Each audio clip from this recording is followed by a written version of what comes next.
Hello and welcome to Game Brain, a podcast about our gaming group. I'm Ben Mandelker, and here today in the old tonight in the old gaming studio, it's Paul Satachit. It's me, Satachit, everyone. Oh my God! Hey, hey Ben, I haven't seen you in minutes. This is a late night recording. It's like Game Brain after hours, after dark, after dark.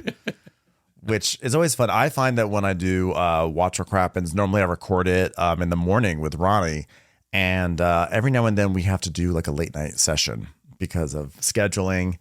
And that's when our podcasts are the most unhinged. And there's like part of me that says, should we just always record late at night? Because I don't know, there's something about the brain, the game brain. The game brain that it's like playing This Is Not a Hat, or what's it called? That's Not a Hat. That's Not a Hat. Or is it like after midnight, which I think the first time I played it was after the midnight, and I was like, I couldn't. It was crazy. It's crazy. That game is like a gremlin. It's like do not play it after midnight, because I would flip it on its head. Only play it after midnight, because like basic memory functions go out the window. Yes. and like it was the hat. No, it was a piece of pie. It's Don't crazy. get it wet, though. I would say, no matter what, still don't get it wet. I think Gremlin rules apply to board games. Don't get them wet. Yeah, but I suppose that's true, because like the first rule is like avoid sunlight, and if you're gonna play at midnight, works out.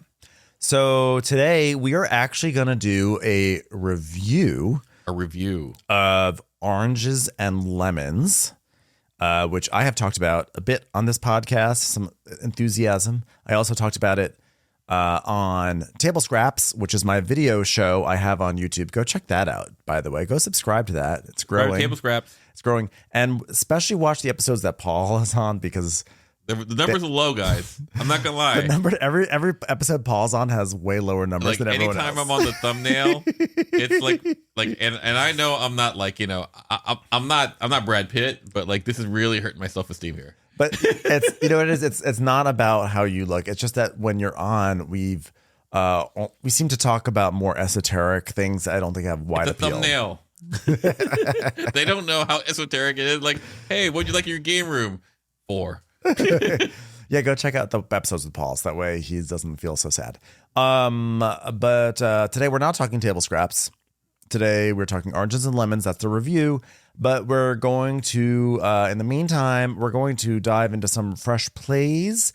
And also be sure to give us a follow on Instagram. I try to throw some photos up. Of course, we just had a big game day, and of course I took not a single picture, but I was trying to be present. You were present, Ben. It was a present for the present. It was a present for the present. It was a gift. You were the present. Yeah. But do follow us on Instagram. I'm always trying to do some fun stuff on there, etc. And also, anytime a new episode comes up, I usually post it on Instagram, so you'll know if you see that there. But of course, if you subscribe, then you already get the episode in your podcast app. So with all that housekeeping out of the way, let's talk about some fresh plays. Games of the brain. These are games we like to play. These are games stuck on our brains, oh baby. Paul, which one would you like to start with? Let's talk about Kites. Kites, which is so fresh. We just finished playing it about 15 minutes ago. Yeah. That's real fresh. Right. Frights. It's fright. Right. It's so fresh, it's frightening. That's right. Tell us about Kites. Tell the people about Kites. Well, as you may guess, this is a kite themed game. Kites are I should hope. Or toys that fly in the air with a string attached. And basically there are 6 hourglasses that represent kites. And you get, it's a cooperative game. You get a hand of cards, and you play a card, you flip that timer over. Yeah. And by the way, designer is Kevin Hamano. Great. And basically you and your team have to keep the hourglasses from running out. It's a cooperative game. Did you mention that? Yes, I did. Well, I was looking up Kevin Hamano. I'm not. It's okay. We're friends, and cooperatively, I think we did pretty well, because we, Ben, David, and myself, we talk pretty clearly and loudly. We need purple. We need red. Yeah. We need orange, and it wound up being pretty fun, not that terribly stressful.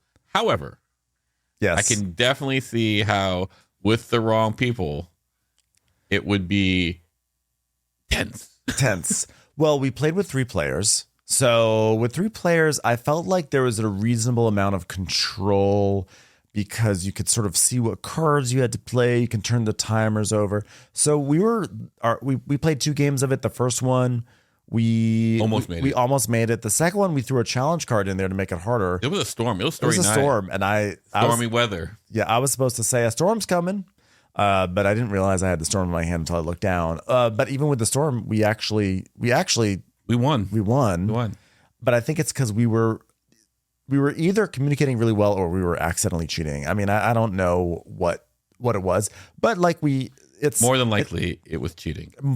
It's one of those games. Anytime you have a real time game, there's going to be a certain amount of cheating. Mm-hmm. Like you ever play Escape the Temple, the Forbidden Temple, or whatever it is. Escape the Temple.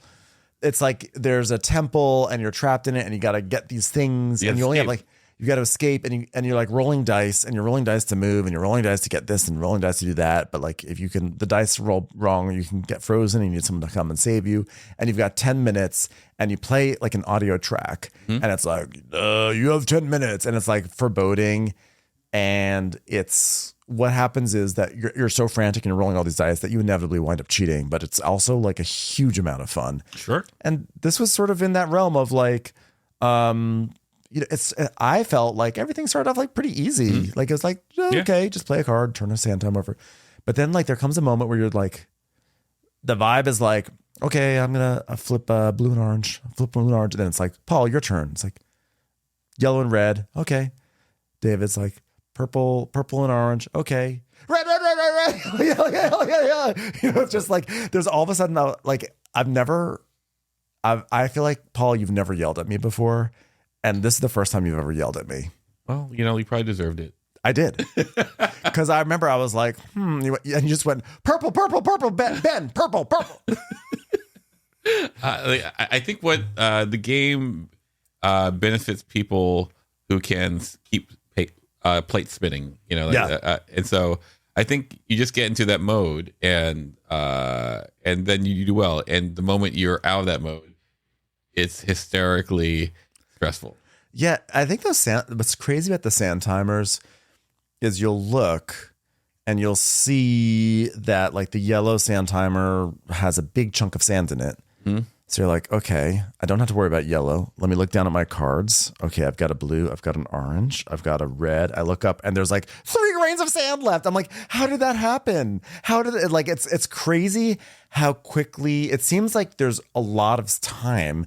And then like somehow it just like that it accelerates. Yeah, no. And I know that's the nature of an hourglass is that it accelerates it the closer you get to it, but it's wild. Time after time. It's fun. It's a fun little activity. Yeah. Like you can play with people who don't play games. Absolutely. It's just a fun, quick, but it was fun. I imagine if you were drunk, you would have either a very stressful time or really fun. I think that'd be great. I would love to try it with like a larger group of people and see how that changed the dynamic. But I have to give thanks to our friend Brendan Fong, who gave that kites to me as a little gift. And Brendan is the designer of We Need to Talk. This is not an advertisement. I'm just shilling it because Brendan designed this fun game called And he's our friend. And he's our friend. So like, go check out that game. It's an awesome trick taker. That's one of the most thematic trick takers I've ever played personally. Okay. Now let's move on to, what do I want to talk about next? Let's talk about another fresh play of something that I have actually mentioned on this your podcast that I want to play. And now I finally played it with you and Dimitri. It's Cargo Empire. Cargo Empire is, it's billed as not a pickup and delivery game, just a delivery game. And essentially it's a big map, and the map we played was Europe, and there are all these cities. They're connected by different routes, and you have to basically move cubes from one city to another. It's like Age of Steam. Like, oh, this city wants an orange cube. Hey, that city has an orange cube. Let's move the orange cube from Paris to London. And sold it, and that's it. Yeah, like that's all you're doing. That is actually in many ways that's really all you're doing. That's 100%. There's actually only one action in the game, and that is to move a cube. That's all you can do. Or you can just like pass and feel shame and receive some compensation. There you go. Like all those, that's what you can do. But what it actually is really, there are other things. There are tracks that you move around, and without going into much detail, like the gist of it is Dimitri smoked us. Dimitri smoked the fuck out of us. It was crazy. Like, at first, I think that was a bit of a body check, Dimitri. You didn't need to do that. But then he just keeps on like trudging through this train on this track, and and I'm like going, like, how does he have so many points? He just keeps on going and going until it's like we're nothing, and I'm going like, I don't even know what happened. He was in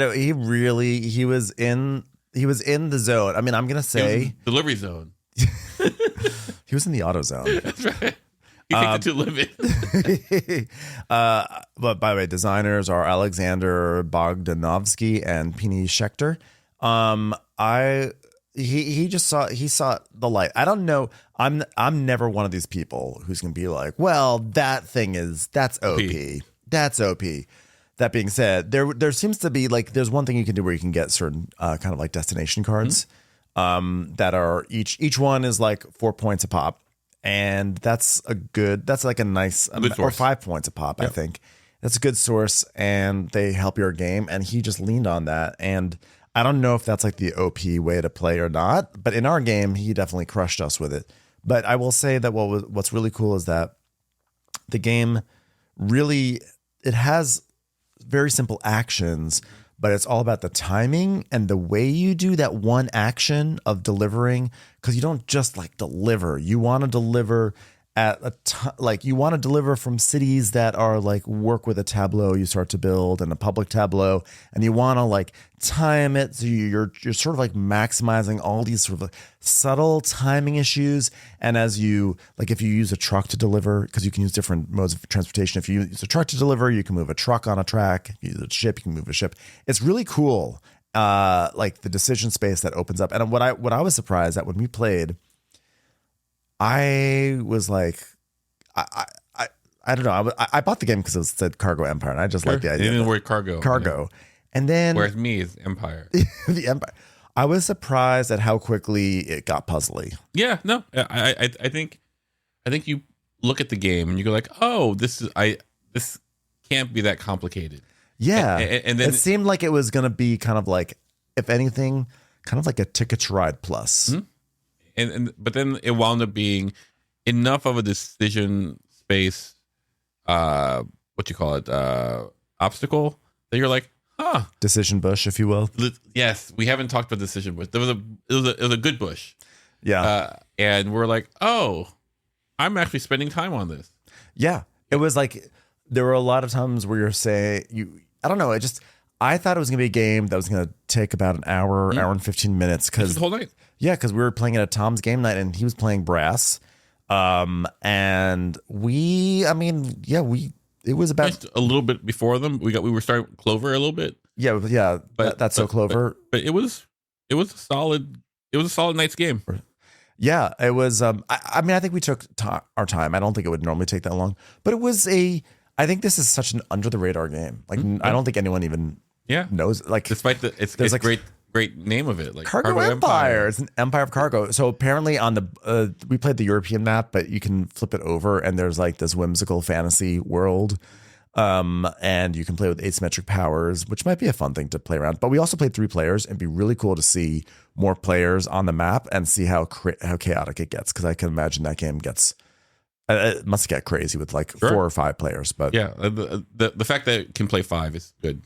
Yeah, it'll be interesting. I'm really excited to play it. I think it's like a good counterpiece to games like Franchise and On the Underground, kind of like network building and like that same kind of weight. It occupies that same brain space where there's a good bush, but it's not so heavy that you're bogged. Yeah, but there's something tricky about it too. Like, doesn't it feel like a little tricky? It's like, I think it's the reason why it feels tricky is because it just seems so simple. Mm-hmm. All you do is deliver a cube. That's all you have to do. But that's the same way as Franchise, right? franchise feels, and the trickiness comes in the map. Yeah, like in the ramifications. So yeah, I think tricky is a great word for it. Yeah, I don't know why it feels tricky. It's just tricky. It's not a tricky game, but it just feels tricky. Anyway, I really liked it. Tricky adjacent. I was actually really delighted by it. I wasn't sure, and I'm glad we played it. Yeah.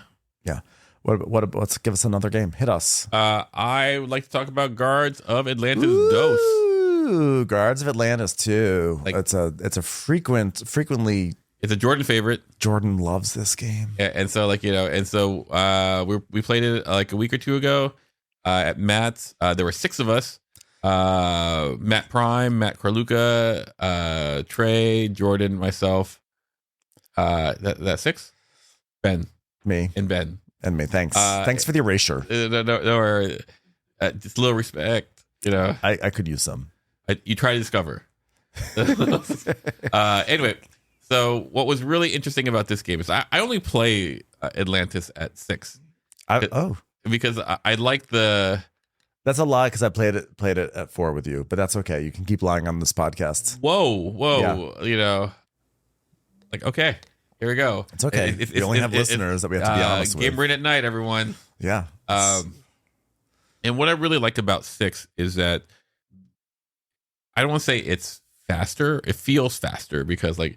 You kill the minions faster. Oh yeah. You kill the minions faster. Yeah, because there are more people. Mm-hmm. But more than that, like the interactions wind up being interesting.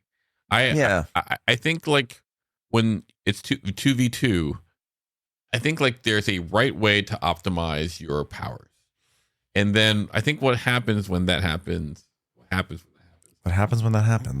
is that people go like, oh, you should have X, Y, or Z, and then things kind of fall apart, like whereas when there's a 3v3, it's a little more chaos involved, and then all of a sudden, like there's room for a little, per your words, sneakiness to happen.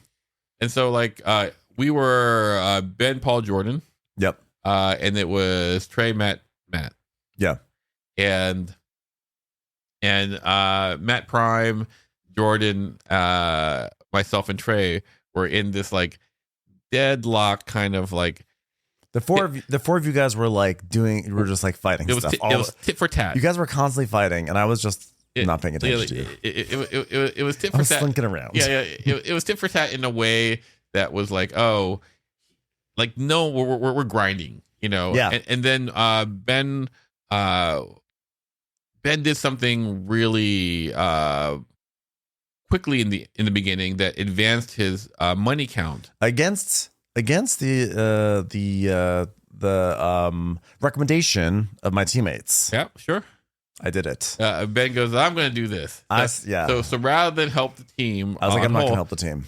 He decided to help himself, and like he really got these card boosts faster than most. So he ran up the power curve. And at first I was like, oh, I should not have been selfish because I think I've actually put the team in a bind, because then we started to seemingly fall into decline a little bit because of my selfish move. But I was like, I think this is going to be good for me though, ultimately. And good for you was good for us because in that sense, meaning like I think this will ultimately be beneficial, sure. Because I'll be strong. And so what happened was like, I'm just saying I have.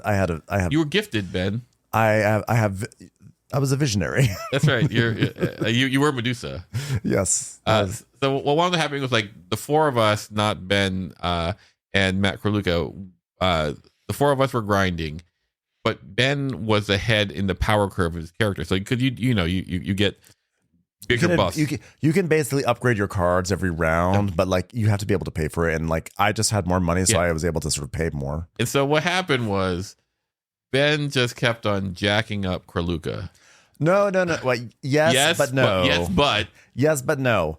Well, if I remember correctly, and my memory is not always great, I was focused on going after minions because my power like worked really well with minions, and I was just trying to be careful, and I wasn't trying to go after other people. I was just trying to go after these NPCs.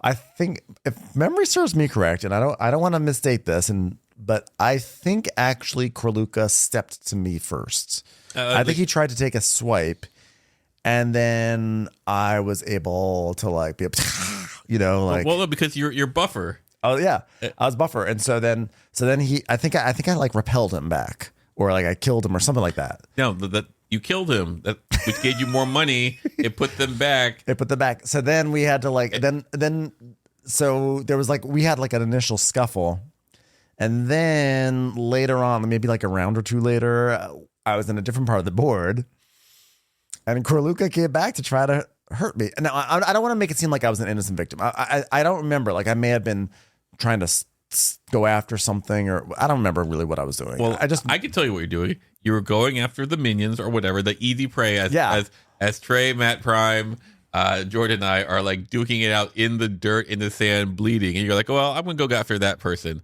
And I'm so big and strong and buff. And then Corluca goes, I can stop you. And then, huzzah! Every time I was like a cornered cat when those TikTok videos of like a dog that tries to like get into the cat's business, and the cat's like boom, boom, boom, boom, boom, and the dog has to like boom.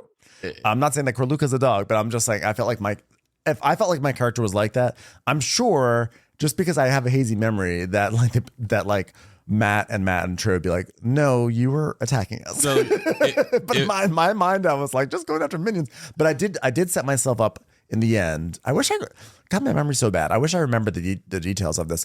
But I do remember that I set myself up at the end to be able to like do a double move of hit a minion and then hit Corluca. I did have an offensive move. You hear it, right, everyone? You hear like, oh, I'm just an innocent victim. I'm saying I set myself up for like a death knell, but I wasn't not a death knell, but like a power move knockout. Yeah, but like up until then, I really was only cared about the NPCs. Oh, of course. I'm a benevolent Medusa. That's right. The benevolent, like Medusa is a victim. But she kind of is. Like she used to be the hottest girl around, and then like Hera got pissed. Patriarchy, yeah, and like women. No, it was. Don't blame patriarchy. It's Hera did this. No, well, but Hera is a victim of like women being like forced to turn on each other. Let's be honest. Like this, it's all clear as day to me. This is basically. I say like this Bravo. This is 2,000-year-old Bravo. I say this as someone who is a representative of Medusa. That's right. I can tell you right now. That's right. Patriarchy. But for real though, whatever it was that actually happened, you guys were duking it out, and I made myself really strong. So by the time that Corluca and I were scuffling, like regardless of who started it or whatever, by the time we were scuffling, I was super strong, and I was really like I was dangerous. And on top of that, because the first scuffle, here's what I liked about the game. You go. You're Here's on what the roll. I really liked. This is my favorite time playing it. I had like so much fun with this game. I've enjoyed this game more and more every time I played it. But what I really liked was the first time that Matt and I got into a little fight. I then started paying attention to his stats and his cards, and then by paying attention, were they weaker than you? Just a touch, but for real, it was more like. Because I started paying attention to his cards then, and I'm not being like, Matt played badly because he made me realize it. I'm just saying like me as a player, I was like, I realized like, oh, I should be paying attention to his defense stats are, and like time it's that way I do my attack after he's played his shields. And so that way I timed things. And so what I had fun with was like sort of playing the game a little bit shrewder. The strategery was more present for me, which was super fun. I enjoy the game, and I do love playing games with Matt Prime of this sort because I always have the secondary win condition, which is to demoralize him. People, not just him, but people. And so there's this point where in the middle of the game where he's going to attack me because I don't want to play against Paul. He's just no fun. He's gonna suck the fun. And I was like, I have feelings, but I can see why you think I don't. I don't know what you did to Matt. You did something, and he was not happy about it. He was like, he was like you took a kid's ball. Yeah, no. And I do think like my character had like some negating properties about like, oh, they could do stuff like everyone gets more powerful in different ways, but mine was in a trickier way that like you would have to sort of know. I remember what it is. Like I could put a totem up and like instead of basically puts a shield in front of a minion, and then all of a sudden like you move towards a minion, you're trying to kill the minion, then all of a sudden that minion has a shield. So you have to hit it twice, so you're not going to be able to kill the minion in the turn that you thought, and that's a bummer. Yeah, it is. and so like you're like you just see that the joy come out of his eye, and I understand why people don't want to play with me in certain games. I get it. I'm not Joy Killer. They call you the Joy Killer. That like it's like Warzone Joy Killer. Anyway, I say that with a smile because I is what I is, I suppose. It's just your nature. But it's the scorpion. Yeah, you're the scorpion and the frog. That's right. Yeah. It was great. I think everyone did everyone have a fun time? I think so. I can't tell because like we wound up ultimately winning, and so like there was like joy on our side, but was the other side, were they happy? I think there were Were times they happy with us? like I think it's hard because when you're winning, there's always a sense of momentum, right? Yeah. Like it's like Thanos and you're inevitable. I don't know the reference, but sure. Thanos is Marvel, that's right. Avengers. So yeah. Anyway, and our team was the Thanos of that game. Like, the point where it became. Some might say we were the Theranos of the game, which might be even worse. And I didn't realize it until like basically, I saw that you had killed Karluka enough times that you had drained them to like one kill and it would end the game. Yeah, that was that was the aha moment. I thought we were like on the ropes, and then when I realized, there's only one. We only need one more kill, big kill, and I was like, this is my moment. That's right. That's like in the Prime game, you're like, oh, they're not going to be able to kill enough stuff. It goes, oh no, we don't need to kill everyone. We just need to kill you. We need to set a trap. We need to lure someone close. Anyway, it was super fun. Yeah. So, I would love to play it again. Yeah, no, I think Jordan was very happy. Anytime our group plays Atlantis, you could see like his heart, like the Grinch, grows 3 times larger. Yeah, he seemed really happy. Okay, the game I want to talk about next is another game we played also about like an hour ago. This was right before Kites. We played this. You, me, and David Gillison, friend of the pod. This is a 2020 game. The designer is Gyori Zoltan Gabor. No relation to Jaja, I don't think. And the game is called Spicy. Spicy. But this is a game I'd seen around a lot. It's in a lot of stores. But for whatever reason, when I went to Germany last year and I went to this amazing board game shop in Cologne, I felt compelled to buy some stuff, to be like, I got this in Cologne. I don't know, like I just want to buy something. So I bought Spicy. And even though it's available literally worldwide in so many different places, I bought it there, which meant that I then wound up with the German edition of Spicy, which is fine because it's language independent, but the rules were in German. And so that's kind of one of those things like, I didn't really need to buy this in Germany. You went the long way around. Went the long way around. But I'd heard about this game without really knowing much about it. And the way I like to describe it, maybe you have a better pitch for it, is that it's kind of like playing Coup, but it's like a card game. It's a card coup. Yeah. And for anyone who doesn't know what coup is, it's like a big bluffing game where you're just putting cards down, face down, and you're declaring things. Or no, you're actually not even playing cards in coup. You just have cards and you're doing things. Anyway, that's what it is. It's a bluffing game.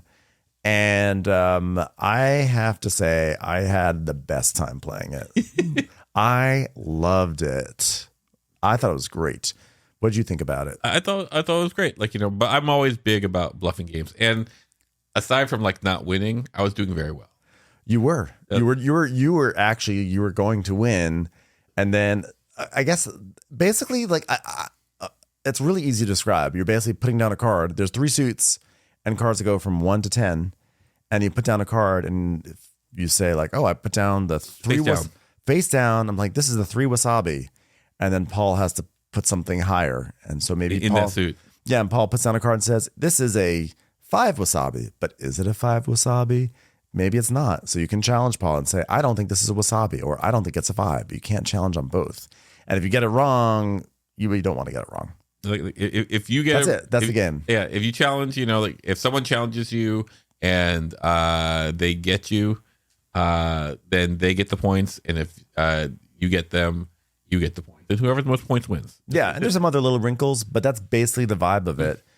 And I found the emergent like silliness above the table was just like intoxicating. And to once me. again, like it also helped that we had just eaten like a sort of spicy meal. Yeah, and we just had dinner. Thai food. And so not everyone is playing at their sharpest. It's a lot. It's a night game. And what was really interesting was like there's a point where you just have to bluff quickly. Yeah. And so you have like 4 cards. If you think, and it's like 7 wasabi, for example. And you think about it, like there's no way that your 4 cards are 8 wasabi, 9 wasabi, 10 wasabi. Right. So then you're thinking like, how can I bluff? And then all of a sudden everyone knows you're gonna lie. They just have to choose. Well, that's what the fun part is. There's some moments where someone's lying, but you can't tell, are they lying about the suit or are they lying about the number? Maybe they're lying about both, but like, which one am I going to challenge them on? So it's not as simple. It's not as simple as like a cockroach poker, or even a coup where you just say, "No, I think you're lying." Yeah, it's like you have to be actually. Yeah, you have to still.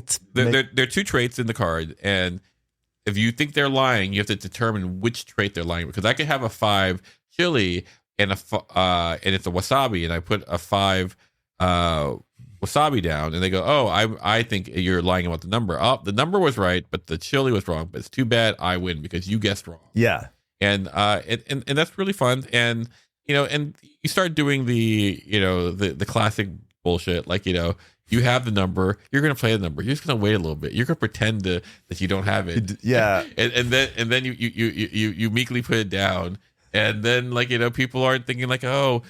Man, Paul did this to me 5 times in a row. He's not going to do it to me 6 times. Oh, he did it to me 6 times in a row. It's so fun. And I loved, like, there were these moments where, like, you put a card down, you just declare what it is. And then you have these moments where, like, a hand comes out and then just sort of, like, hovers above the card. It's almost like Family Feud. That someone's got the hand right above the buzzer. Although they really should be behind their back, but it's like the hand is 100 people surveyed. It's more like there's a card there. It's just been played, and then someone puts their hand out. They're debating whether or not to challenge. They have their hand up. It's like a drawbridge that's been raised, and then you're like, "Are you gonna do it? Are you do it?" And then all of a sudden it's like, "Boop!" It's like a little pat, like I am gonna do it. And then they have to make the choice, and then when they choose it right, it's so. It's rewarding both ways. Yeah, it's such an easy game to play. Yeah, no. It just is. It's literally just putting cards down and in like a higher number, and it loops around. When you get to 10, then you loop around. But I was surprised at how well it worked. I remember reading the rules for this when I originally got it, the English rules. Sure. And in German, I read the German rules too, but it was very confusing. This game's definitely not going to work in German, but like in English, like, oh, this is better. I thought it was an 18xx game until I read the English rules. And I remember thinking like, where's the game here? Is this like fun? Actually, I don't get it. But then in execution, I was like, this is great. I don't know how many. Let me see. I'm going to look online to see how many players it plays to. It plays to 6 players. Okay, great. Yeah. I bet it's wild at 6 players. Yeah, no. Like, I think it's wild with the right people as players. Yeah, I can imagine some people, like, if you play this, don't be joyless. Don't be that person. It's spicy. Come on, guys. Yeah, it's spicy. Don't be that person. It's meant to be spicy. It's supposed to hurt. This would go well with, I mentioned Coup, and Soda Smugglers is a recent bluffing favorite of mine. Sure. I think it's got that same energy. Just trying to read someone and be like, are you lying to me right now? Super fun. Loved it. Loved it. And then last, you want to talk about our last one of our recent plays? Sure. There's a game called Fromage we've talked about before. Fromage. Fromage. It's French for fromage, for cheese, and ultimately it's a simultaneous action cheese making and cheese selling and cheese related game. You're not really making You're not really selling. You're just putting. But we're not really making cheese when we play the game. They didn't give us like a little packet of like dairy that we have to like age. Yeah, but like ultimately, it's kind of cheese related things.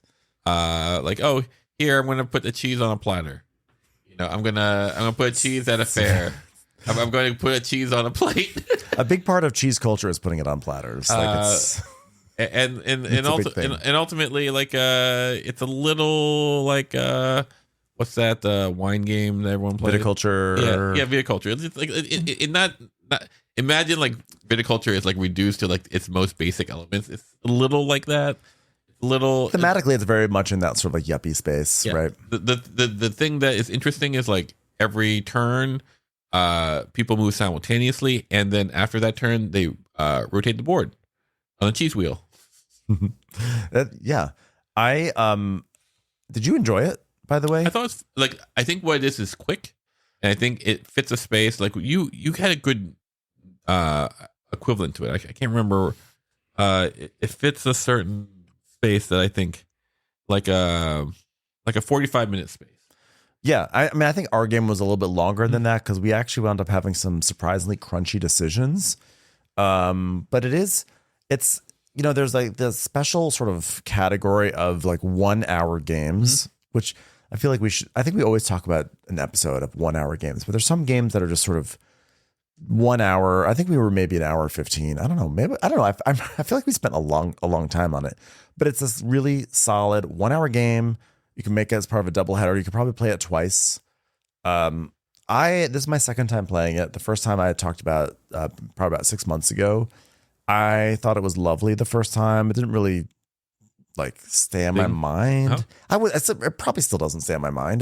But I don't think it's that type of game. It's not like a deep puzzle, but it's I really enjoyed that it was much crunchier than it was the first time. I don't know why. It was like there were some really interesting decisions I had to make. We played with the advanced rules where you can draft some special buildings for your player board. I don't know if that made a difference. You sort of set yourself up to make a little engine and you care about that. But I was spending a lot of time thinking about what workers I had in my supply, which ones were out on the board, what workers you guys had used, how I was going to like work with that to figure out my plan. So I thought the decision space was actually a little meatier than I remembered. More savory. Notes of funky notes. Funky, and Good but funk. it was probably sweet too. So funky and a little fruity. Yeah, Like feet and fruit. Mm-hmm. Some good umami from the That's right. The aged cheeses. Yeah, no, it's good. Like it's not a typical Game Brain game that you wouldn't play this for the night. If you were have a game night, it'd be like an icebreaker game. Like we're going to start this real quick, and then we're going to start with a cheese platter, and then we're going to move on to the main course. This is one I could definitely see being nominated for Spiel des Jahres, actually, because I think it's innovative. This like rotating board where we're all playing doing actions all at the same time and we're rotating, and we're sort of like there's a lot of timing stuff. It's a more sophisticated game, like I think design wise than maybe you would think. Sure, that's exactly it. And it's sophisticated in tone too, which I appreciate. I think it's I love these games that pull from real world themes. As much as I like my fantasy games, you're big elves and dwarves. You know me, I love my elves and dwarves. But I enjoy my various space games and stuff, and other people enjoy their games that are sort of like rooted in video game culture. I think these games that are rooted in like more like not daily life. It's not like I sit here having wine and cheese all the time, but like you can invite people over and you can set out a little cheese plate and you can play the game the way people pour wine to play viticulture. And I think that's actually a great way to get people into gaming. And cheese. And I did actually make a little cheese plate for this. Yeah. That was good. So, last night was also Friday night. So and we played Santiago. We played some of the estates. We played Ito. And Santiago is very fun. Like as you know, you are. There was a theme to the games we played, which is basically auction and auctioning stuff out. Yeah. Santiago. It was good. Estates. I love the Estates. It's one of my favorite games I because would love to play it some more, by the way, because when I bought it, it was before I knew everyone at Game Brain, and I don't know if I heard about it. No, I didn't hear about it through Game Brain, but I remember that was before I knew all you guys. Mm-hmm. I was a listener of Game Brain, and I remember you guys were excited about it. And I played it once with some people that didn't quite like get it and understand it, and it was just like a weird playthrough. And I would love to play it with people who like want to play it. Like we're playing. It was Tom, Mike, Dimitri, myself, and Brian Baldridge, and like it's a mean game. Like because like Real estate. What started off as like, oh, I am this building of mine is worth 12 points.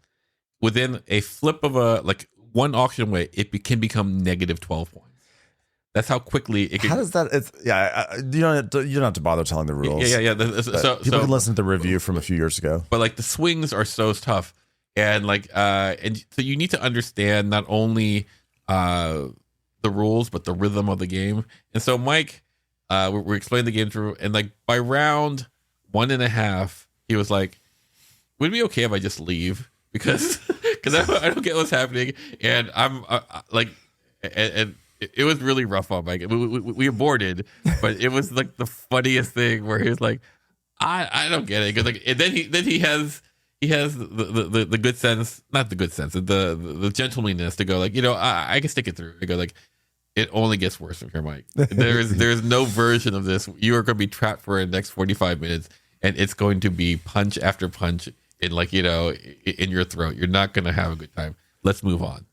And we did. And we moved on to Ito. Yes. And Ito's Ito. always great. And then there are tons of things you'd have to be there to really appreciate all the intricacies. But I'll give you one of the favorite moments. Please do. And so like Ito again, like you get a card 1 through 100, you give a clue, you try to put the numbers in sequential order face down with your team. It's a collaborative game. Yeah. It's important to know. Collaborative You're game. trying to work together. That's right. However, there are people on the team that don't always work that well together, Dimitri. Oh no. So Dimitri has 2 cards, and the clue is, I think this is a really interesting clue, things that you can rely on till the end of time. Wow. Things that you can rely and so Dimitri... Time. Time. Did someone say time? Someone did say time after time. So Dimitri puts his first down, and he goes, entropy. That's a really good one. That's a really good one. That's a really good one. And then Tom puts the everlasting charm of Sahara, the movie that he wrote the movie Sahara with Penelope Cruz and Matthew McConaughey. And he goes, okay, that's less than entropy, but like fair. Mm-hmm. And then Brian goes, life on Earth, somewhere between entropy and Sahara, which totally legitimate. Totally. And then Mike goes, lizards. And I go that's my favorite answer of the night. Lizards. So between Sahara and life on Earth. I think they're great. And I go, okay, I'm going to. By the way, did the lizards from V count? We didn't talk about them explicitly, but there was a discussion like, can lizards live longer than the Earth? I go, and they go, no, that can't happen. I go like, wait, space lizards. But by the way, this is till the end of time, not the end of Earth. It's end of time. So if time ends, this how good the space lizards continue on. Well, no, this is like what you can rely till the end of time, and this like yeah, it's not. Yeah. And so I go lizards. I go, lizards. I go, greed. And so I put greed after lizards. So it goes Sahara, greed, lizards. Yeah. Life on Earth, entropy. Yeah. That's a good sequence. Dimitri goes, theater. So it goes now between Sahara and greed. And I had the last one. I go like time itself. So now the tableau, the tableau is Sahara, theater, greed, lizards. The charm of Sahara. The charm of Sahara will die before theater. Yes, right. Like lizards, life on Earth, entropy, time. We can so we start off with Sahara, flip it, 24, 27, something like that. And I go like, that's a very modest way of, classy, Tom. That's a classy answer. Yeah, classy. He's saying that like it's like of the things that will die out before the end of time, his is in the second quarter. Yeah. It's like it's in the top 75%. Yeah. It isn't but like barely. It isn't like quantum fluctuation. It isn't like it's like it's not the tsetse fly. It's good. And so Sahara 27. We go to theater now. We flip over. Theater is 6. Oh. Dimitri put 6. 6. So several. I'm not sure a theater is going to even survive this administration, to be honest. And so like here is the oldest form of storytelling in the world, theoretically. And Dimitri says it's gonna die out quickly. But here, like everyone's like laughing, like laying into Dimitri for two things that I think are funny. First of all, you think theater is gonna like a 6? A 6 is crazy, but I think there's a subtler thing that people missed that I go like, no, don't you understand? Dimitri saying that Sahara is less than 6. Sahara is a 5, 4, 3, 2. Sahara is, in Dimitri's mind, Sahara may just be 1. Like that's the first thing that's going to go.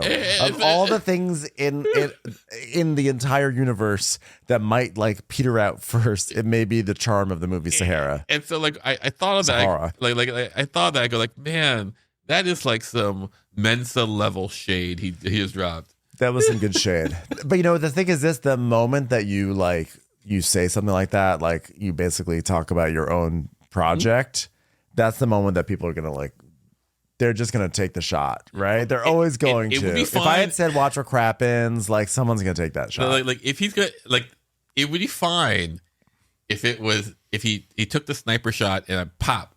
This was friendly fire. Dimitri was not trying. Oh, it was friendly fire? I'm surprised no one was shady and said Game Brain. No one had a 4. Game Brain is alive and well, everyone. But anyway, so it was just a really fun laugh aloud night. That's very funny. Well, Ito is always a font of great memories and discussions. So that being said, let us pivot into our deep dive, our review. Lemon. Nope, that doesn't work. When life gives you lemons, get an orange too. Get some oranges. It's time to review. Orange, Julie, us? No, Julius, orange. Anyway. Aren't you glad we're talking about these lemons?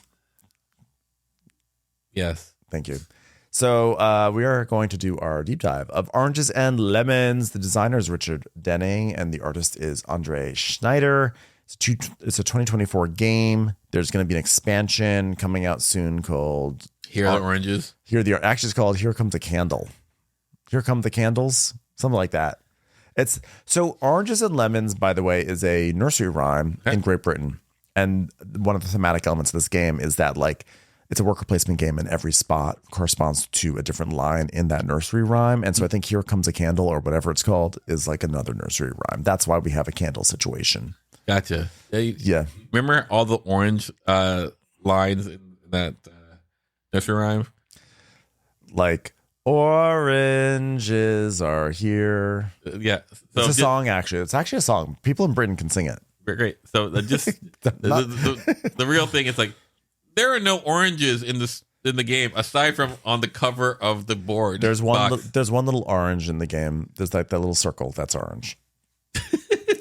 Yes, this is something people, before we go any deeper into this review, just know that this game does feature lemons. It does not feature oranges.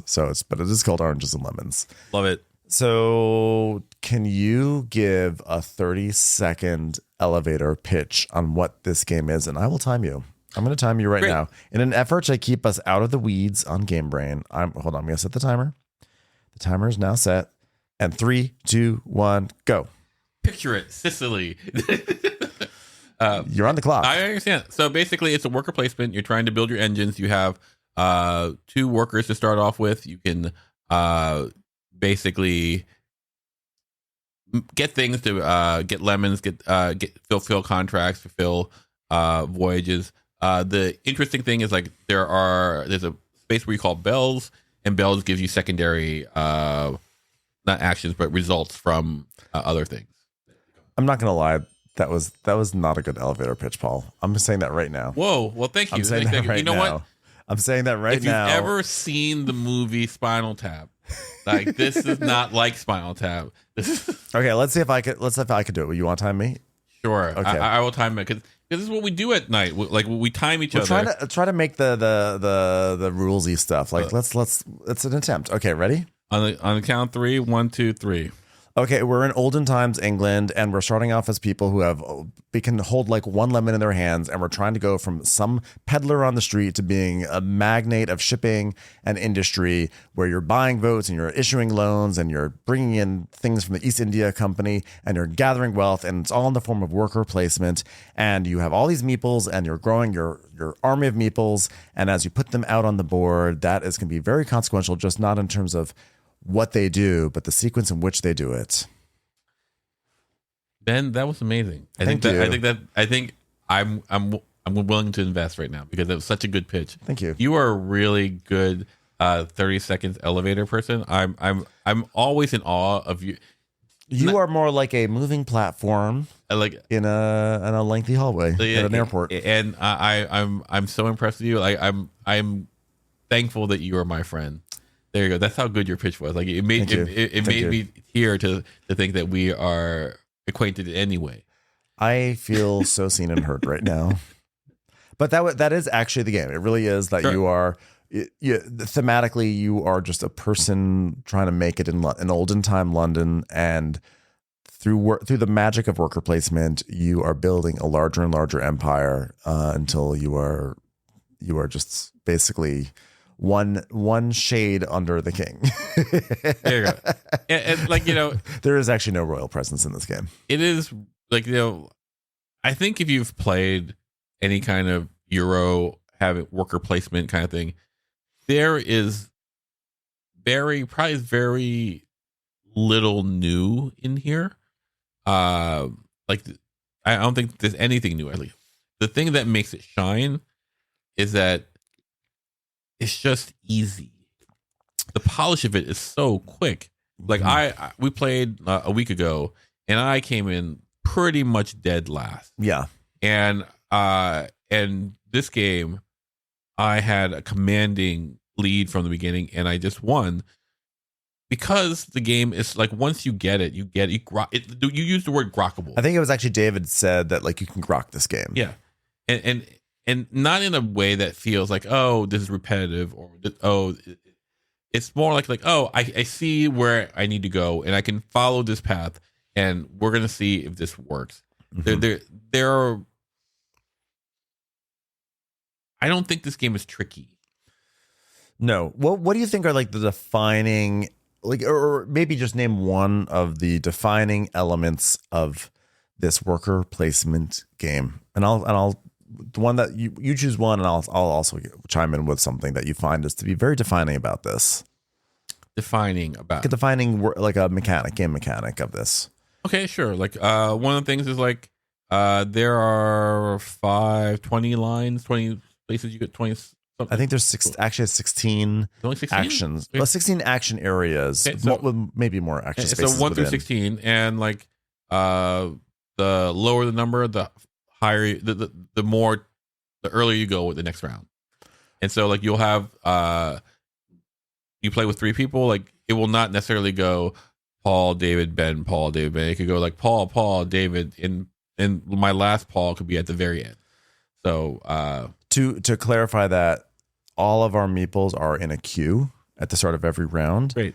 And starting with the first meeple in the queue, you assign it to a spot of one of these 16 spots, but you don't do your action. Everyone assigns their meeples from front to back of that queue, and then in the order of the action spots, not in the order that you put out the meeples, so from action spot 1 through 16 in that order, we execute those actions, and as each spot is executed, the meeples go back and start a new queue. So whoever took actions that are like the worker space number 1 or 2, they are going to wind up at the front of the queue for the next round. Thank you. Yeah. That's exactly what I said. Just like that. In fact, if anything, you said it a little less clearly than me, but thank you. You know, just riding that elevator pitch lifestyle. That's right, you know, that's right. By the way, this is not. I'm not normally like this. I'm very long-winded and wordy. Yeah. So I think that's something that I find turn order, meaning that like turn order and sequencing and is very fluid in this game, and the game really plays around with that notion. Did you find like that is obviously like a gameplay thing? Did you find that in this game it was impactful to you as a player? Were you like often thinking to yourself like, ooh, I have to consider a spot because it's going to put me in a good set. It's going to set me up for next round, or is it just something that was like a cool thing, but it really didn't get in the. I think in the beginning it feels like a cool thing, but as you get to the end, like you go like, oh, I have money now. I need to go first next round, so I can pick the better. What you call it? I can pick the better action or the cheaper action. Mm-hmm. I think going first is always very helpful. Yeah. I think it sets a pace that people have to deal with.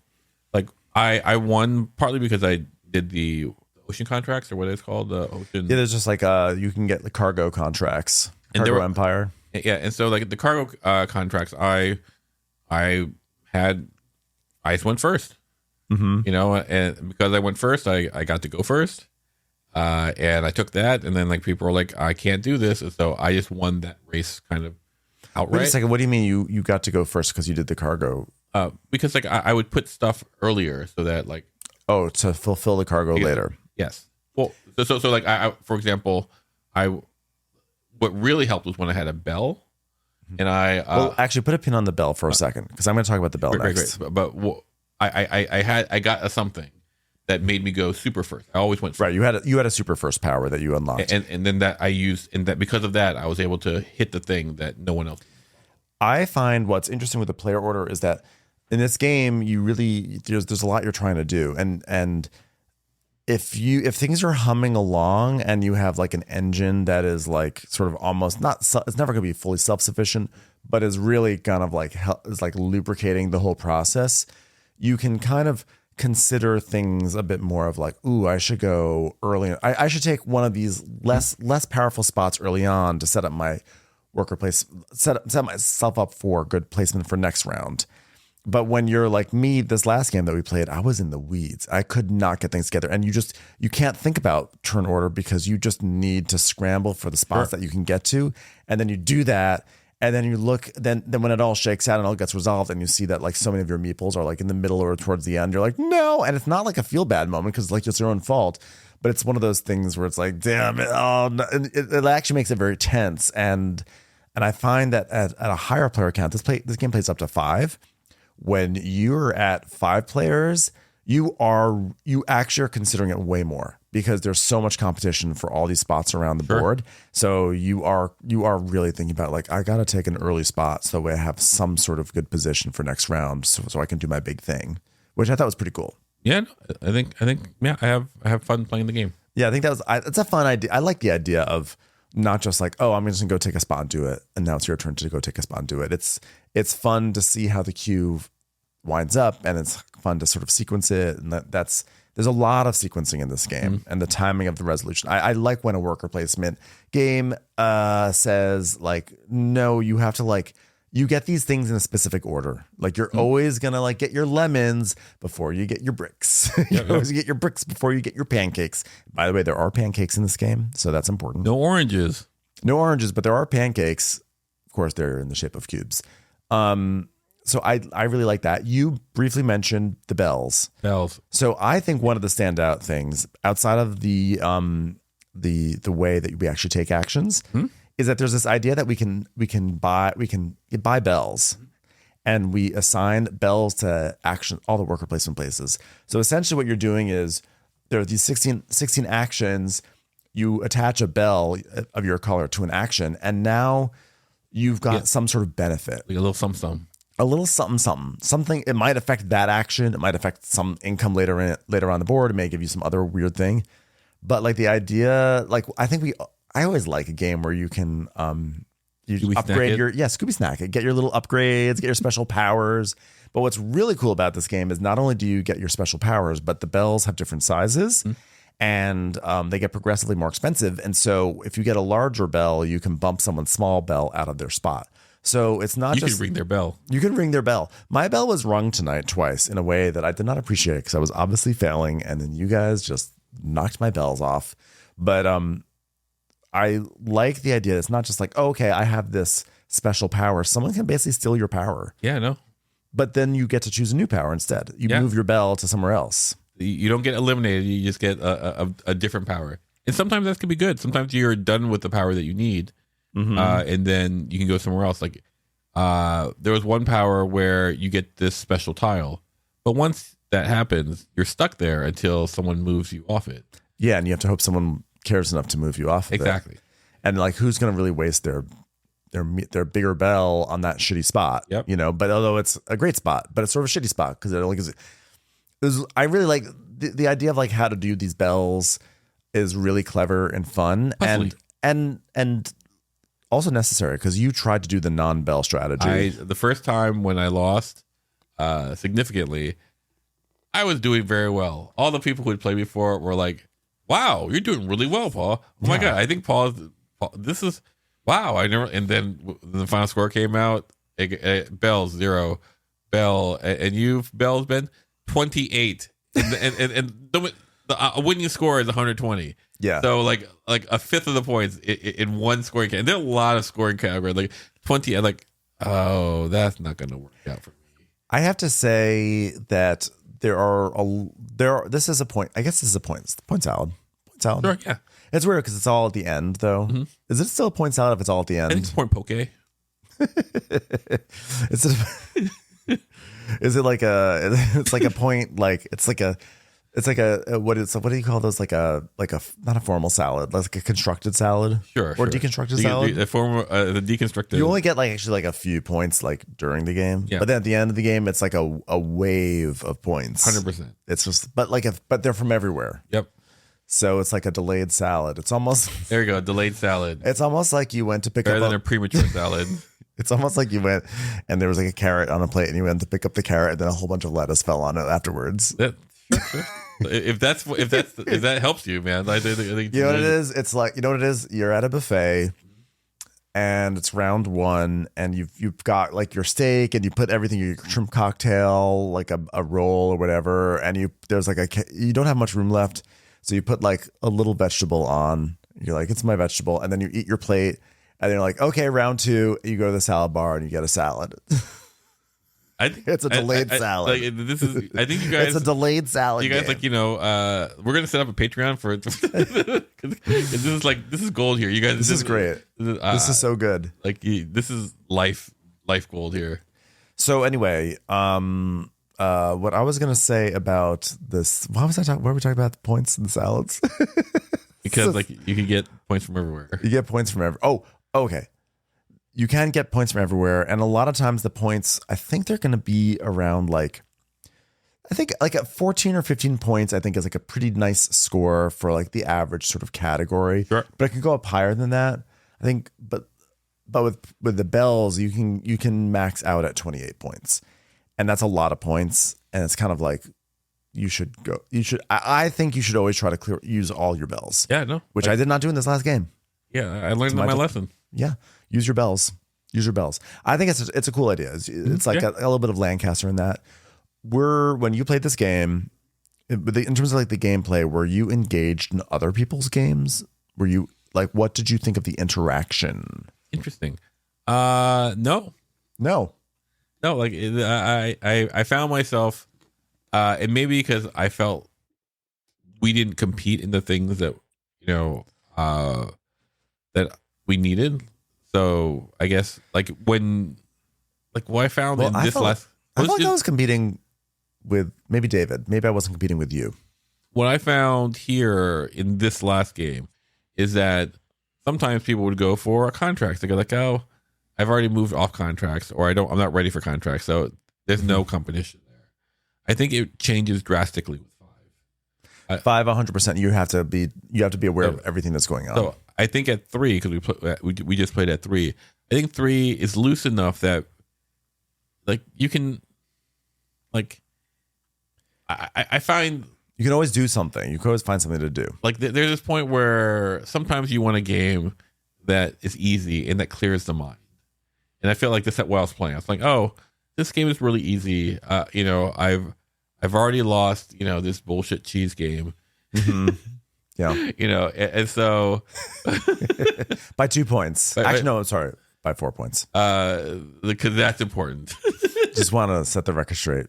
And so I found like playing this game, like, go here, things working and not so tight. I was like, oh, I feel like they say that this is going to be weird, but I apologize. Not weird, but that if you're feeling like you're tired, especially if you're creative and like sleep isn't helping you out and you're working on a project, what you might want to do is just doodle. Okay. The reason you doodle is so that you can have your mind not be judgmental in your creation process. Like give it that point so that it can rest a little bit.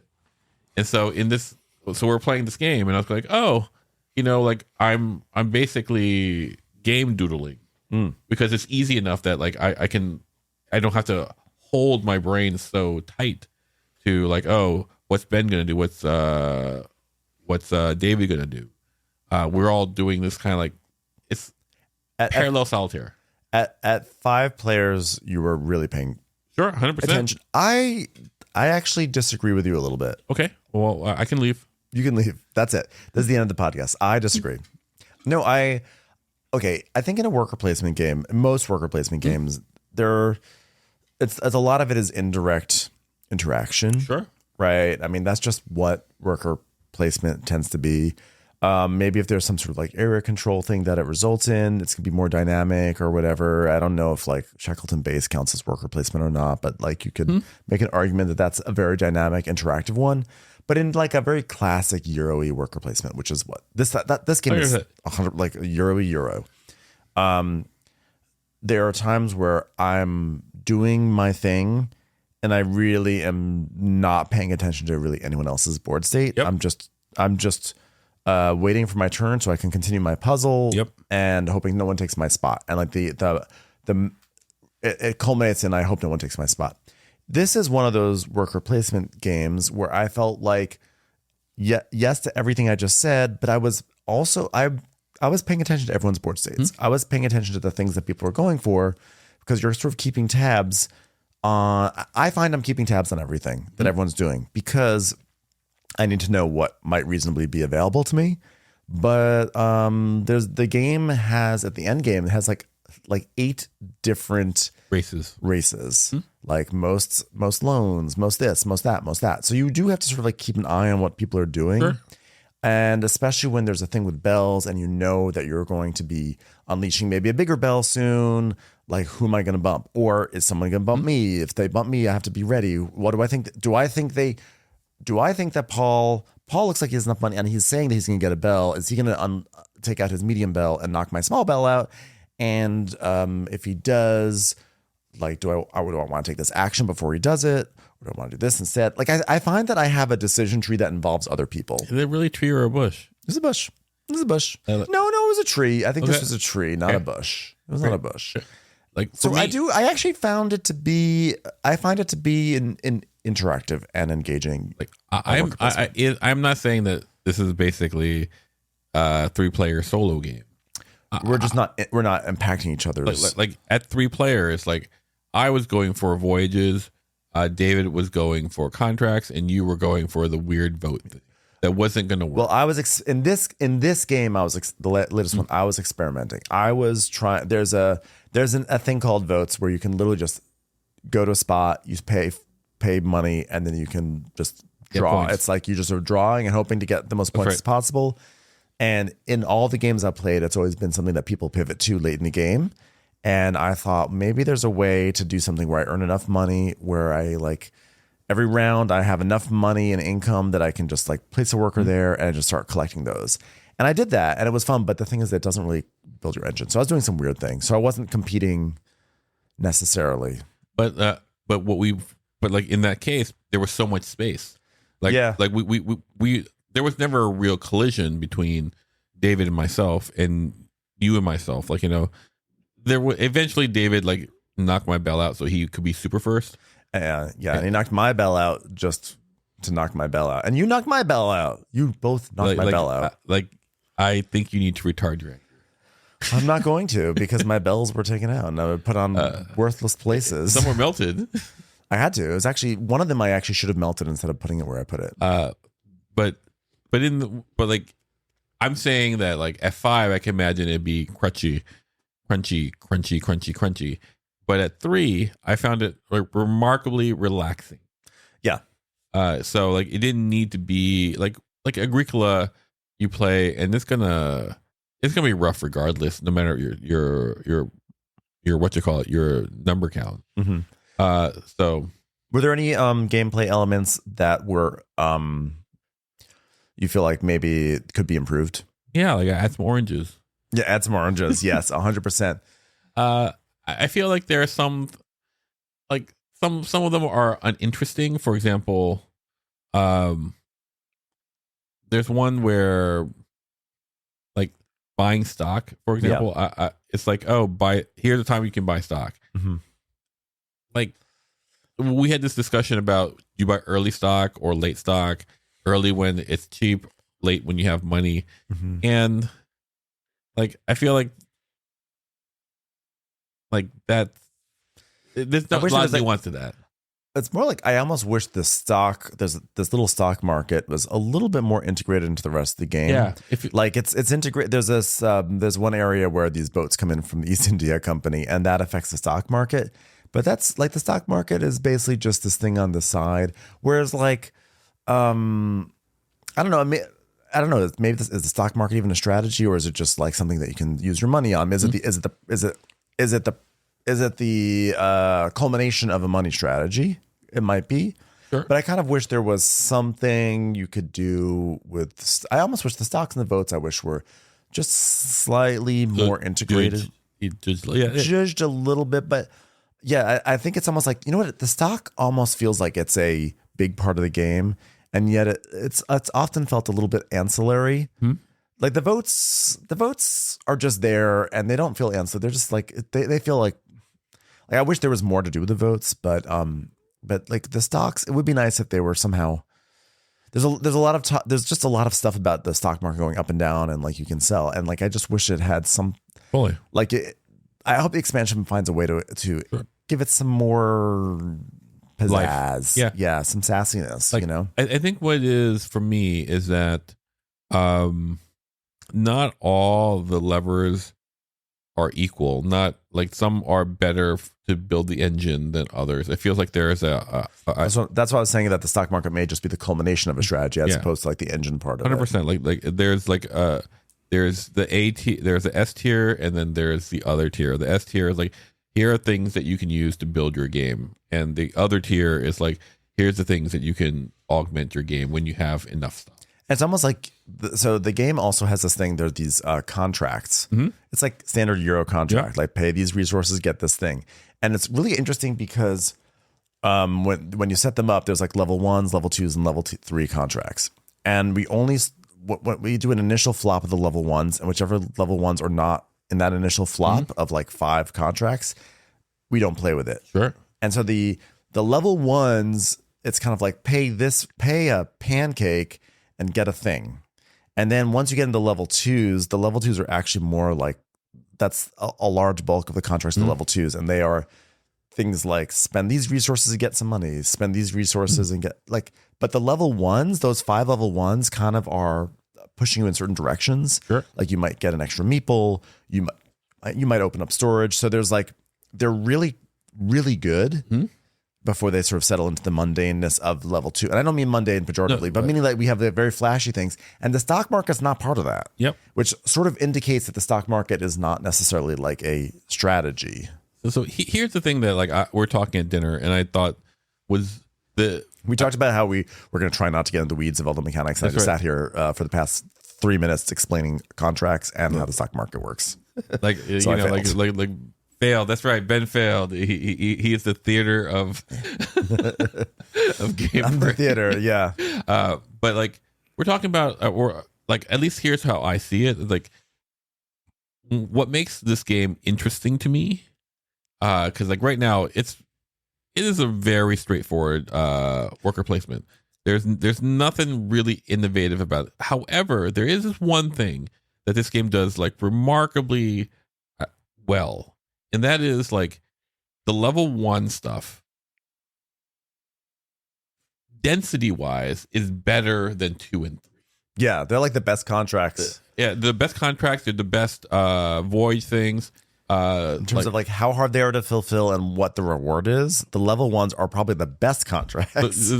And what that really does is it gives you, and I haven't seen this before, like in a normal, in a normal or a regular or a more common worker placement, there's a level 1s, level 2s, and whatever. And you go like, oh, I'm going to wait on the level 1s because I can just invest in the level 2 quicker. Yeah.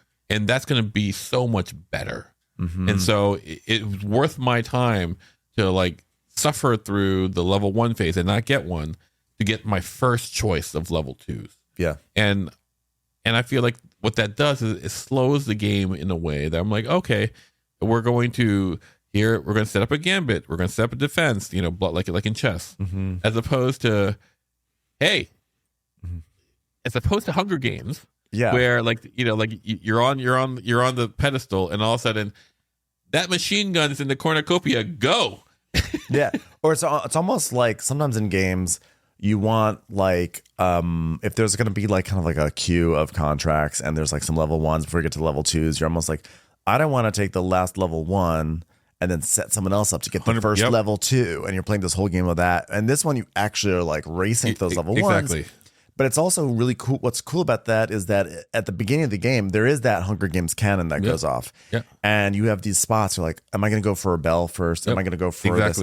And now like that makes the contracts area really juicy. You're like, ooh, this thing that normally is super expensive, I can get it super cheap, maybe for as low as $1 essentially. And I can get it now.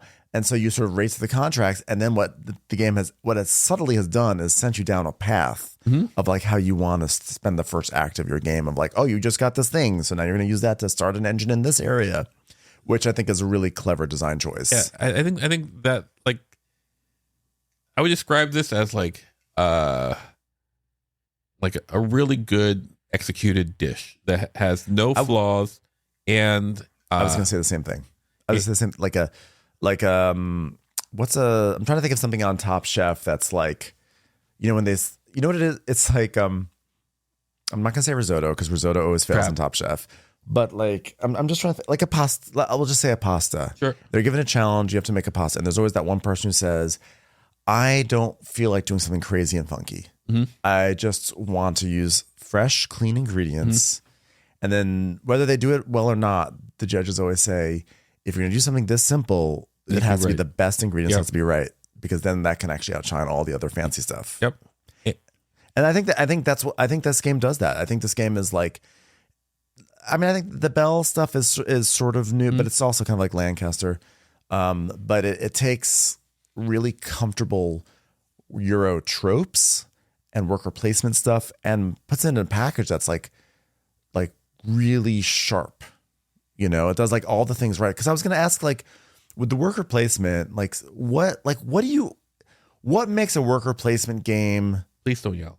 I am yelling. What makes a worker placement game like really sick? Because we know we play a ton.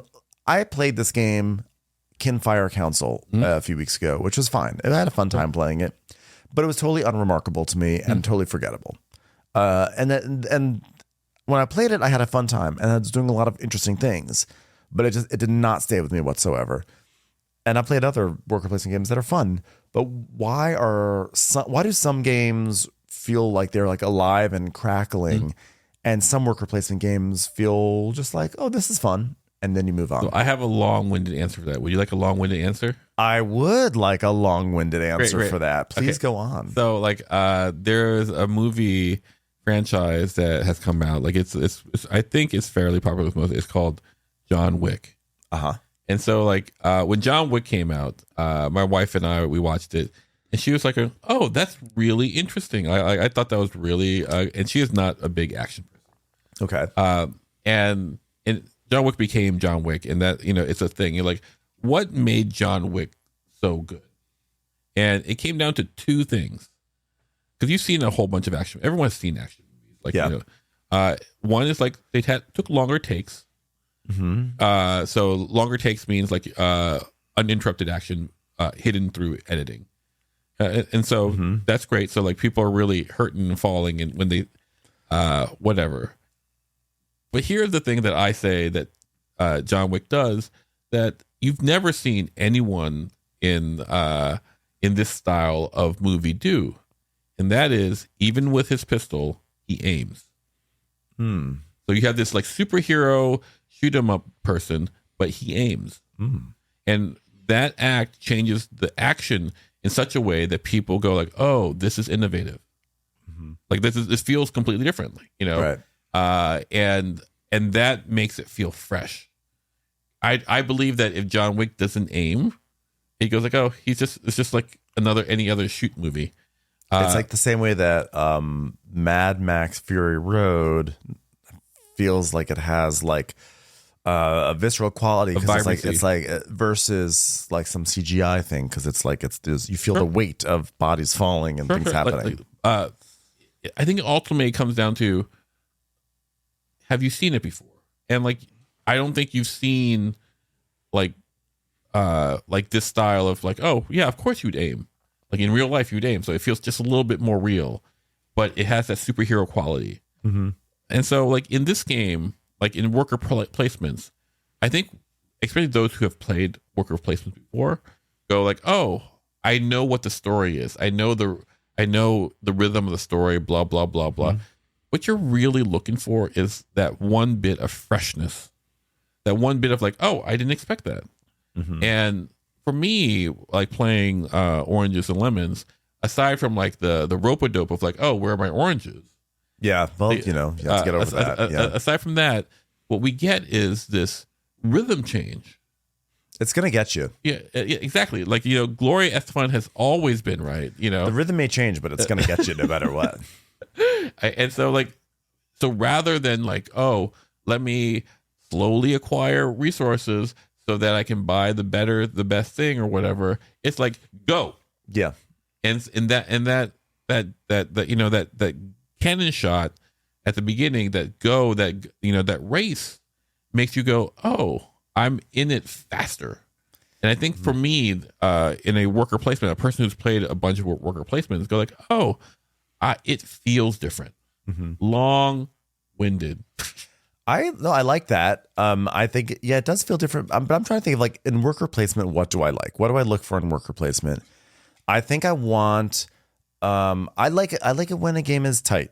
Agricola is wonderful for me because it's like, it's like you're fighting so desperately for these spots. You're like, no, you took the spot. Barrage. Barrage is probably one of my all-time favorite worker placement games. That one, you want to feel like every time you choose something, you're giving up something really big that you can't give up yet. You have Sophie's choices left and right. I love that feeling. And then when it does somehow work out and someone doesn't choose the thing and you do get to do the two things that you want to do, it's a sense of joy. And I think if you have to drill down further, like, you're only going to get Sophie's choices if you care about the things you're doing. So if you have a worker placement thing where you're just like collecting, like really all you're doing is like collecting resources, like, oh, here I can get this, here I can get that, and here I can turn it in for a contract. It's like they're like, it's still fun, but it's a little forgettable. But I think if if a designer can make the choices feel urgent and pressing, like, and I don't know how that happens. Like, I don't know, like, why. I wonder if the reason why certain worker placement games you do feel that urgency in the spots is because the overarching thing that you're doing feels big and feels like it's growing. Like if you're just collecting resources and turning them in for contracts, and you're collecting contracts and doing a set collection or whatever, it can feel a little flat. But in Barrage, you are doing this worker placement in like every time you do your worker placement, you're usually servicing an engine that you're building, right? You're going to be building a dam. You're getting a piece to put into your wheel. You're getting a contract that's going to help. Like you're trying to build something that's going to get bigger and bigger and bigger. You're adding sticks to your fire.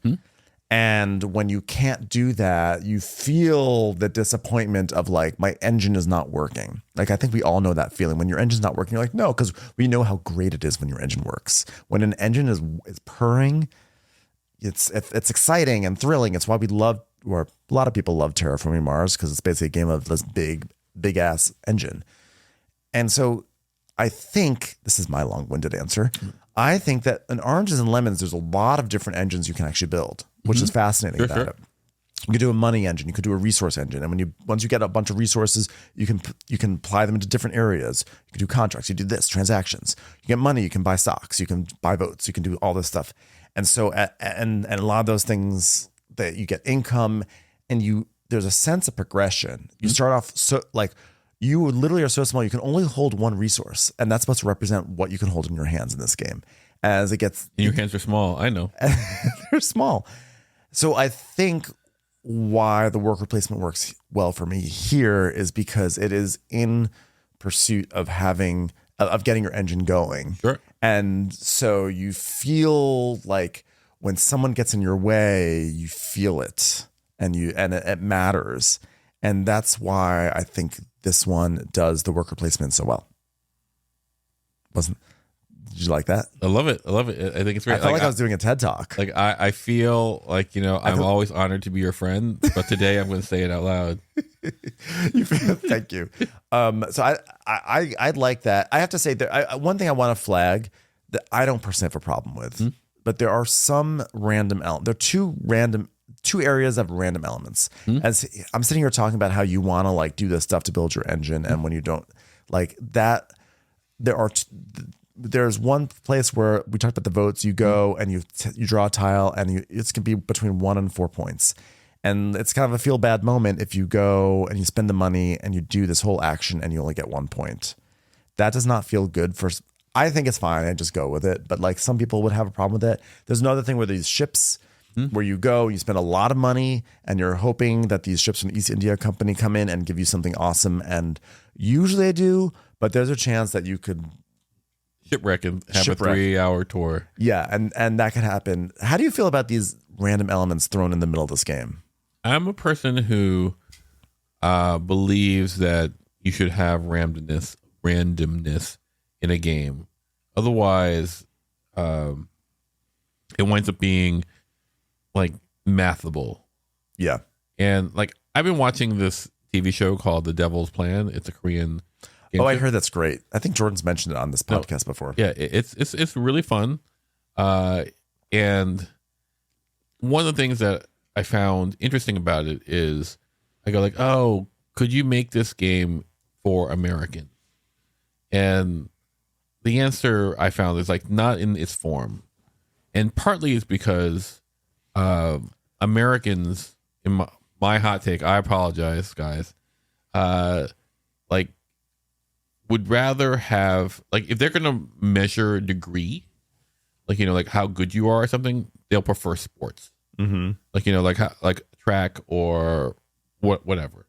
But like for games and stuff like that, I think Jeopardy aside, I think people will tend to want a little bit of like, oh, the gap between me winning and me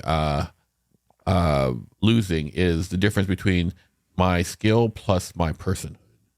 Whereas like in Devil's Plan, like at least in the finals of season 1, it's like it just wound up being a memorization thing that seems like less interesting in a way. So yeah.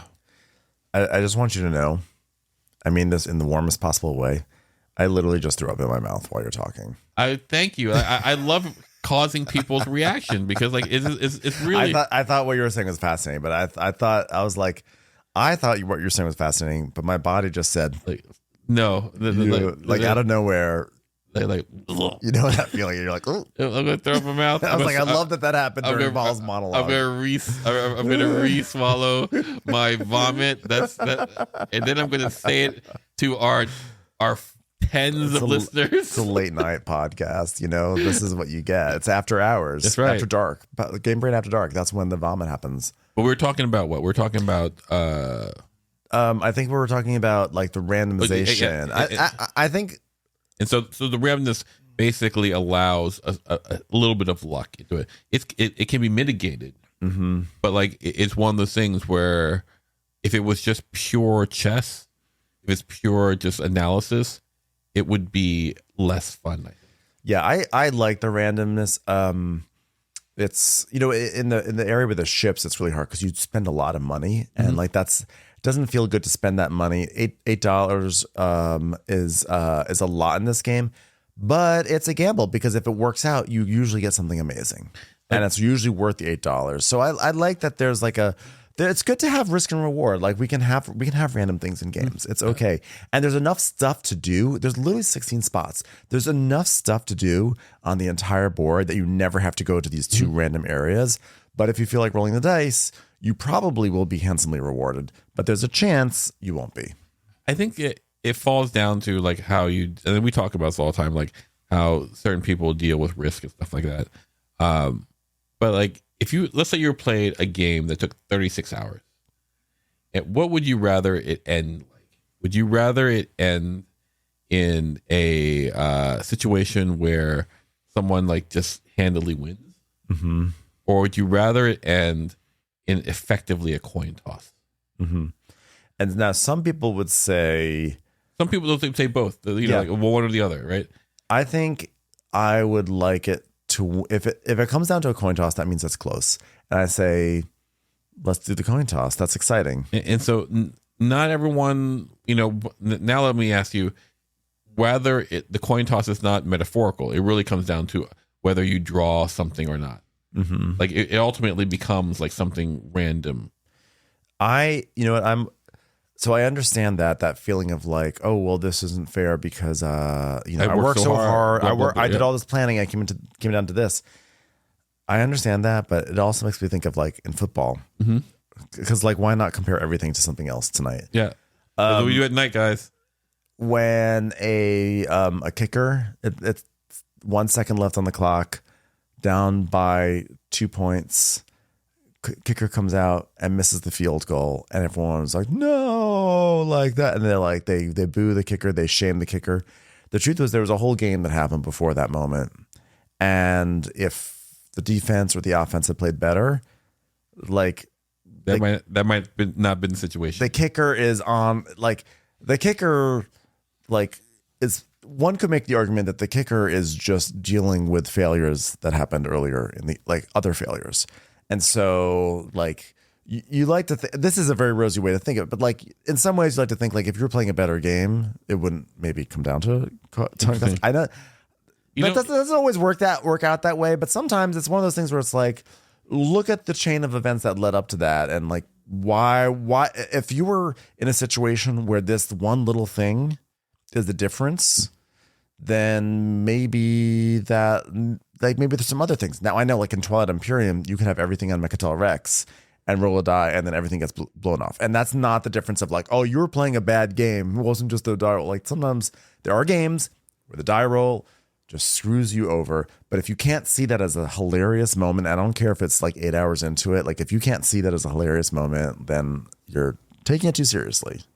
You know, I hear what you're saying, and I want to have to say that I threw up a little in my mouth. No, I was very interested. My body was just... Well, because I mentioned football, probably. So variability and replayability in this game. You played it four times now? 4 times. I think variability. Variability is actually not that high. Okay. There are some modules I have not played with yet that involve you can get like certain powers, so maybe that adds more variability. Sure. I'm trying to think of like, it's like the boats add some variability, but like the setup it's gonna be pretty much the same setup every time. Like the votes are a little different. Contracts come out like after the initial few, like that will add some variability, but like it's gonna be kind of the same setup. I mean, again, like the order in which those contracts comes out will definitely change things. But so I would say it's not hugely variable right now, but I find it to be very, very replayable. Yeah. Like there's a lot of different paths and ways. It's always going to be sort of like roughly the same setup, sort of like Hansa Teutonica or something like that. But like the order in which those contracts come out and the way the boats come out will affect the way our subtle.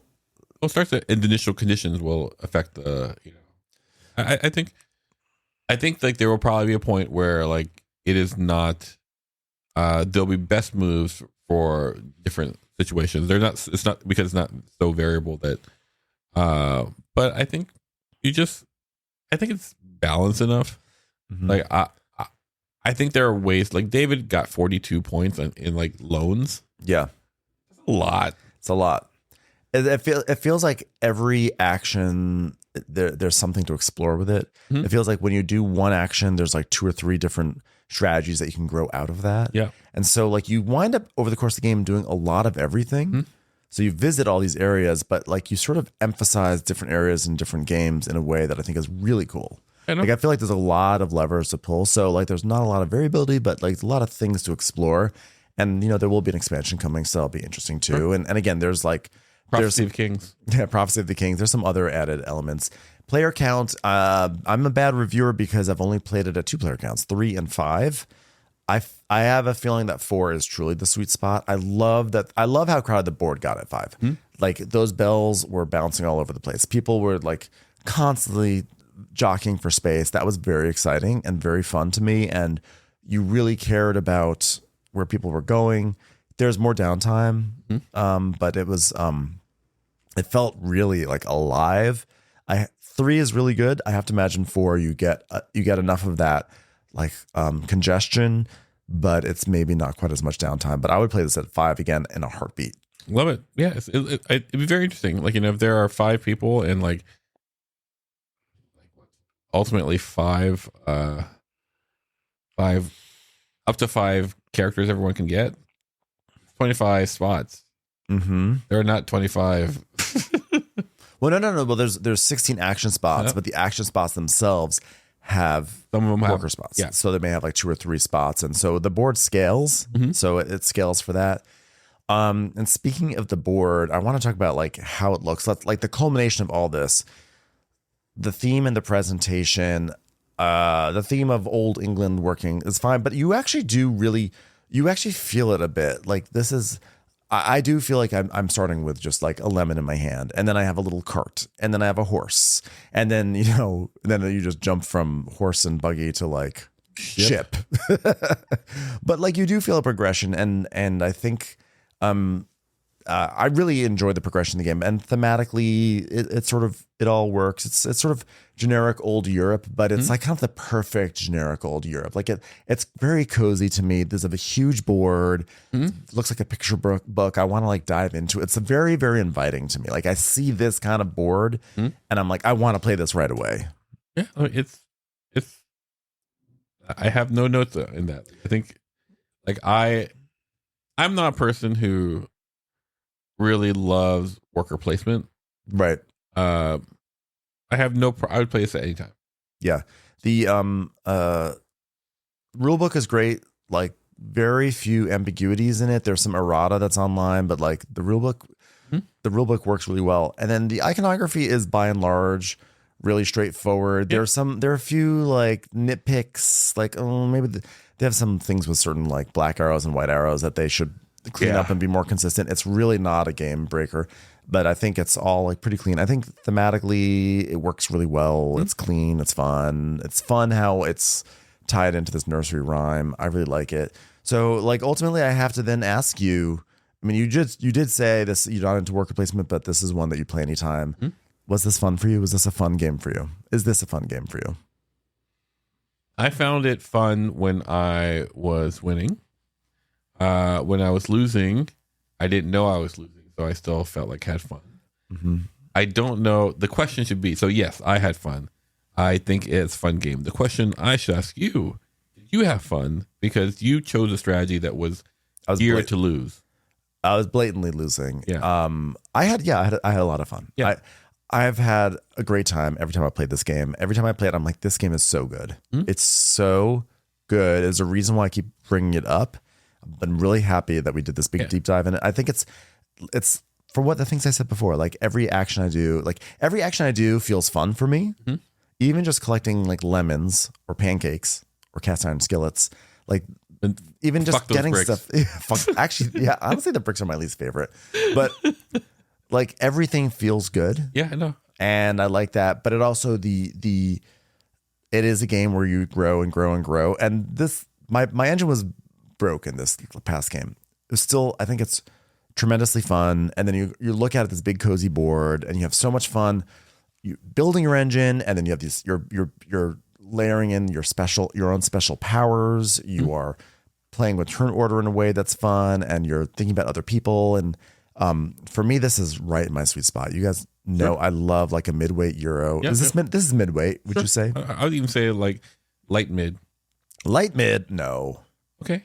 I mean, I think the rules are not like that hard. No, they're not. But like there are, I don't know. Like there's, I think too many considerations. Like. Sure. Like, is Wingspan mid?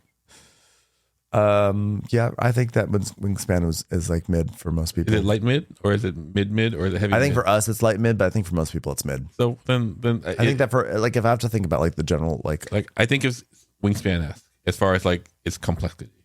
Oh, something that we didn't mention, and we don't have to go deep into it. Like, we were able to talk a lot.